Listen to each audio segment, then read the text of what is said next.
Now, I know today's video is going to ruffle a lot of feathers, but let's talk about Genesis 3:1. Genesis 3:1 says, "Now the serpent was more crafty than any other wild animal that the Lord God had made." Now, you go on the street and ask anybody, who is this serpent in the Garden of Eden? I would almost guarantee you 99% of people will say that that was the devil. What if I told you that it wasn't?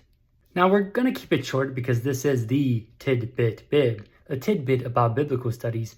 So we're not going to go down the whole study of Satanology. However, when this specific text was composed originally, way back in the day, this author was not talking about the devil.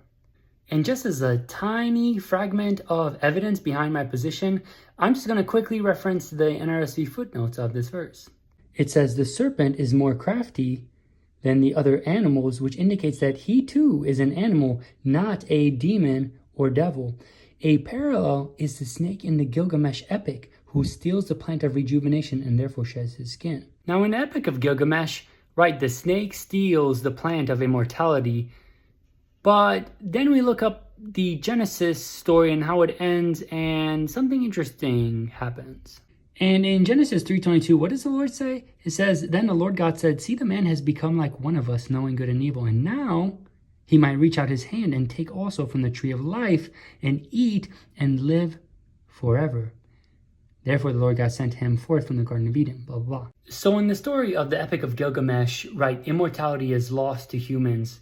Now, of course, the Genesis story is more concerned about the tree of the knowledge of good and evil than the tree of life. However, the tree of life is also talked about, and it's specifically the reason why God has to banish the first couple out of the garden so that they don't live forever in that sinful status. So long story short, the serpent is not the devil. It is drawing upon a mythological character from another ancient Near Eastern text that, right, we know the Hebrew Bible drew off of. Now, I know that this video will generate a lot of comments, so please bring them. I got answers and explanations. But for now, that's another tidbit of biblical studies.